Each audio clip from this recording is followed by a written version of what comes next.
আসসালামু আলাইকুম সুপ্রিয় শিক্ষার্থীরা, আজকে আমরা এইচএসসি 2016 সালে 6 নম্বর যে প্রশ্ন আসছে ষষ্ঠ অধ্যায় থেকে ডাটাবেস ম্যানেজমেন্ট সিস্টেম, সেটা থেকে আমরা সলভ করার চেষ্টা করব। তো আমরা এখানে দুটো টেবিল দেখতে পাচ্ছি, এক নম্বর স্টুডেন্ট টেবিল এবং রেজাল্ট টেবিল। কিছু তথ্য দেওয়া আছে এখানেও কিছু তথ্য দেওয়া আছে। আমরা একটু প্রশ্নটা দেখে নিই, যাদের কাছে প্রশ্ন আছে তারা প্রশ্ন দেখে নিই, আর যাদের কাছে নেই তারা একটু স্ক্রিনশট দিয়ে নিই। এই যে আমার আপনাদের প্রশ্ন,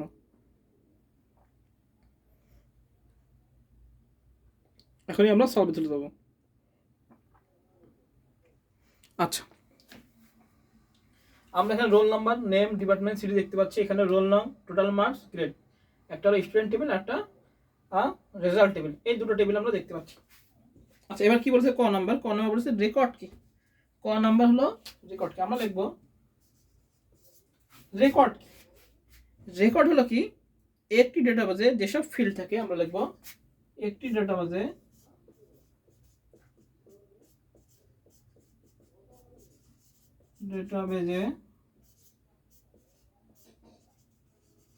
যেসব ফিল্ড থাকে, একটি ডেটাবেজে যেসব ফিল্ড থাকে তার অন্তর্গত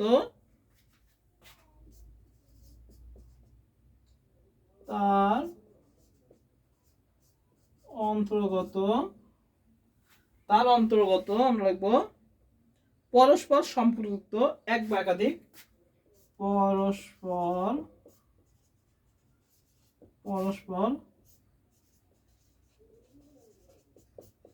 সম্পর্কযুক্ত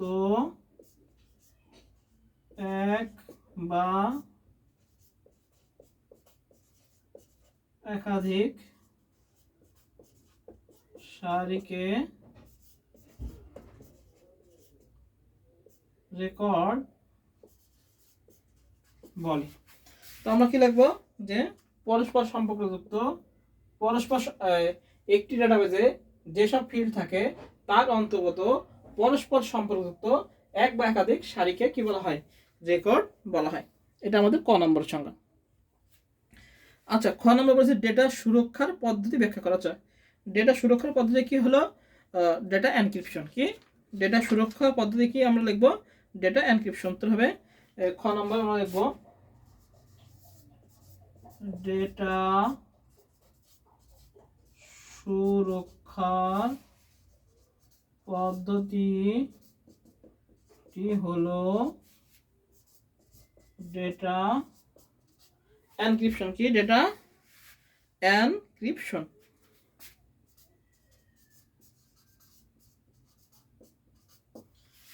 ডেটা সুরক্ষার পদ্ধতি কি, ডেটা এনক্রিপশন। এবং কি ডেটার কি গোপনীয়তা বা ডেটার নিরাপত্তা রক্ষার জন্য কি করা হয়, আমাদের ডেটা এনক্রিপশন করা হয়। আমরা দেখব ডেটা সুরক্ষার পদ্ধতি হলো ডেটা এনক্রিপশন।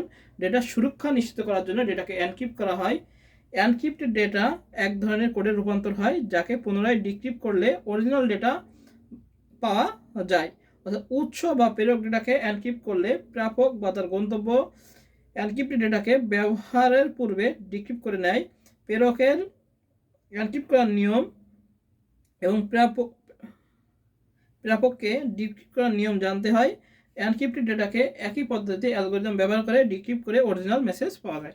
অর্থাৎ এখানে বোঝা যাচ্ছে কি, যে ডেটা সুরক্ষা পদ্ধতির কি আমাদের ডেটা এনক্রিপশন। ডেটাকে কীভাবে সুরক্ষা হয়, আমরা যেই টেক্সটটা, যে পাসওয়ার্ডটা দিই সেটা হলো সেটা প্লেন টেক্সট, এবং প্লেন টেক্সটকে কী হয়, এনক্রিপ্ট করে আমাদের রূপান্তর হয় সাইফার টেক্সটে।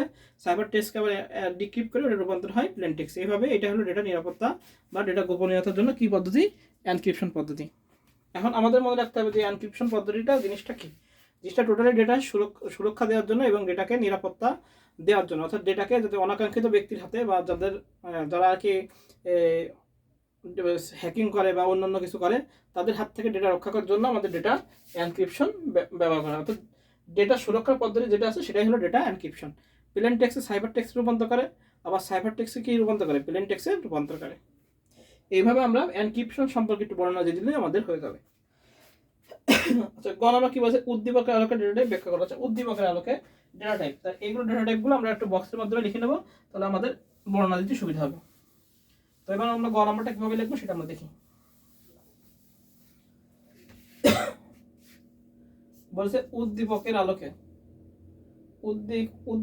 ডেটা টাইপ ব্যাখ্যা করা হচ্ছে। উদ্দীপকের আলোকে আমরা উদ্দীপকের আলোকে ডেটা টাইপের বর্ণনা নিচে দেওয়া হলো। আমরা দেখবো উদ্দীপকের আলোকে ডেটা টাইপের বর্ণনা নিচে দেওয়া হলো। এবার আমরা দেখবো যে প্রথম দেখবো স্টুডেন্ট টেবিলের ডেটা টাইপ। টেবিলের ডেটা টাইপ 1 2 3 4 আমরা 5টা সংখ্যা কাটবো। 1 2 3 4 5। এখানে দেখো ফিল্ডের নাম, ফিল্ড নেম, এখানে দেবো ডাটা টাইপ। প্রথম কি আছে রোল নং, রোল নং এর জন্য আমরা দেবো নাম্বার ডাটা টাইপ। এবার আছে নেম, নেমের জন্য আমরা দেবো টেক্সট। এবার কি আছে ডিপার্টমেন্টের জন্য আমরা দেবো টেক্সট। তারপর আছে সিটির জন্য আমরা দেবো টেক্সট ডাটা টাইপ। আচ্ছা, এবার স্টুডেন্ট টেবিল গেল, এবার আসি রেজাল্ট টেবিলের ডাটা টাইপ।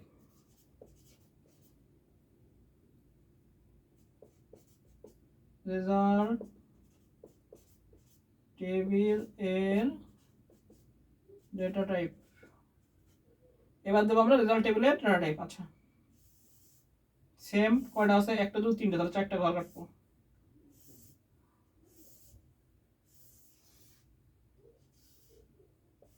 এখানে দেবো ফিল্ড নেম,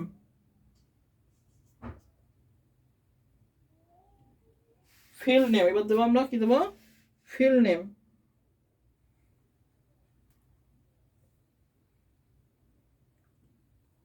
আচ্ছা, ফিল্ড নেম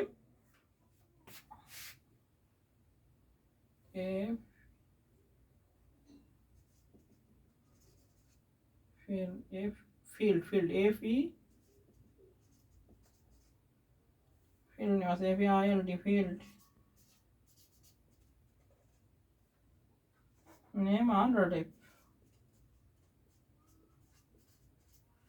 ফিল্ড নেম এবং data type, field name data type.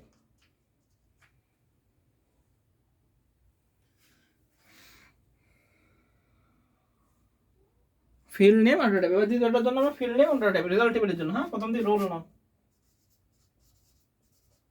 Role নামের জন্য দেবো আমরা নাম্বার, বা কেউ যদি অটো নাম্বার দেয় তাও রাইট। টোটাল মার্কস এর জন্য দেবো আমরা নাম্বার।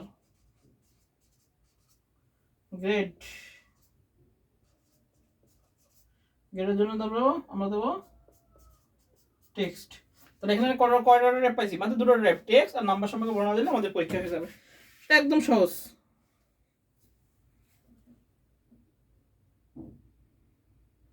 টেক্সট আর নাম্বার সম্পর্কে বর্ণনা দিলে আমাদের কিন্তু হয়ে যাবে। তো এবার আমরা কি দেবো, শুধু দেবো 1 নাম্বার দেখবো টেক্সট। এবার এর বর্ণনা দেবো 2 নাম্বার দেবো নাম্বার, এর বর্ণনা দেবো। তাহলে আমাদের গ হয়ে গেল। বলছি কি উদ্দীপকের আলোকে ডাটা টাইপের বর্ণনা দাও। আমরা দেখবো উদ্দীপকের আলোকে ডাটা টাইপের নিচে বর্ণনা দিলে আমরা এটা সব কাটবো। প্রথম দেবো হলো স্টুডেন্ট টেবিলের ডাটা টাইপ, ফিল্ড নেম আর ডাটা টাইপ। এই যে রোলের জন্য আমরা ব্যবহার করি নাম্বার, নেমের জন্য টেক্সট, ডিপার্টমেন্টের জন্য টেক্সট, সিটির জন্য টেক্সট। এবার রেজাল্ট টেবিলের ডাটা টাইপ, TABL টেবিলের ডাটা টাইপ। রোল নম্বরের নাম্বার, টোটাল মার্কের জন্য নাম্বার, আর গ্রেডের জন্য কি দেবো টেক্সট। এবার 1 নম্বর দেবো টেক্সট সম্পর্কে একটু লিখে দেবো যে কত, আমরা জানি 255টি ক্যারেক্টার ধরে, তারপর স্টুডেন্ট আইডি, নামটা এসব লেখার জন্য হয়। এবার নিজেদের মতো করে লিখে দেবো। হ্যাঁ, এরপর কি নাম্বার কি সংখ্যা জাতীয় লেখার জন্য, জয়নিং ডে সংখ্যা জাতীয় লেখার জন্য ব্যবহার করা হয়।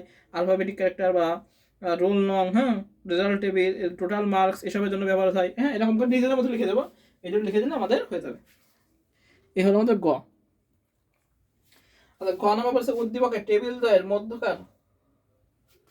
আচ্ছা, ঘ নম্বর কি বলেছে, ঘ নম্বর বলছে উদ্দীপকের টেবিল দ্বয়ের মধ্যকার সম্পর্কে কারণ ও সুবিধার সপক্ষে তোমার মতামত। আচ্ছা, উদ্দীপকে টেবিল দ্বয়। আচ্ছা, ঘ নম্বর উদ্দীপক টেবিলদের মধ্যে কি সম্পর্ক করা যায়, 1-to-1 রিলেশনশিপ করা যায়, যেটা যেহেতু আমাদের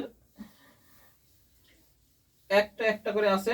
এই যে 51 51, 10 10, 25 25 আর 22 22, তাহলে আমাদের 1-to-1 রিলেশনশিপ করা যায়। কিন্তু এখানে বলেছে কি ঘ নাম্বার, ঘ নম্বর বলেছে যে উদ্দীপকের টেবিলের মধ্যে সম্পর্ক কারণ সম্পর্ক করা যায় কিসের মাধ্যমে? অবশ্যই একটা কমন কিফিল্ড থাকতে হবে, সেটা রোল নং। এটার মাধ্যমে কি করা যায়? সম্পর্ক স্থাপন করা যায় দুটো টেবিলের মধ্যে, তাই না? প্রাইমারি কি হিসেবে যেটা বিবেচিত হয়। বুঝা গেছে? আমরা দেখবো উদ্দীপকে দেখা যায় যে স্টুডেন্ট টেবিলের রোল নাম এবং রেজাল্ট টেবিলের রোল নাম ফিল্ড উভয় ডেটার মধ্যে কমন ফিল্ড। এই ফিল্ডটি কি এবং উক্ত ফিল্ডের ভ্যালু সব ইউনিক। সুতরাং স্টুডেন্ট টেবিল এবং রেজাল্ট টেবিল এর প্রাইমারি কি একই হয় টেবিলদের মধ্যে সম্পর্ক তৈরি করা যাবে। তাহলে টেবিল দ্বয় কেন সম্পর্ক তৈরি করা যাবে? আমরা লিখব টেবিল দ্বয়ের মধ্যকার রোল নং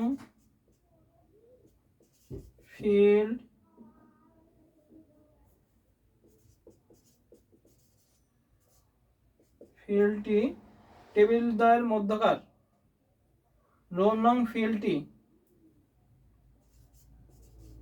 এক হওয়ার কারণে তাদের মধ্যে রিলেশন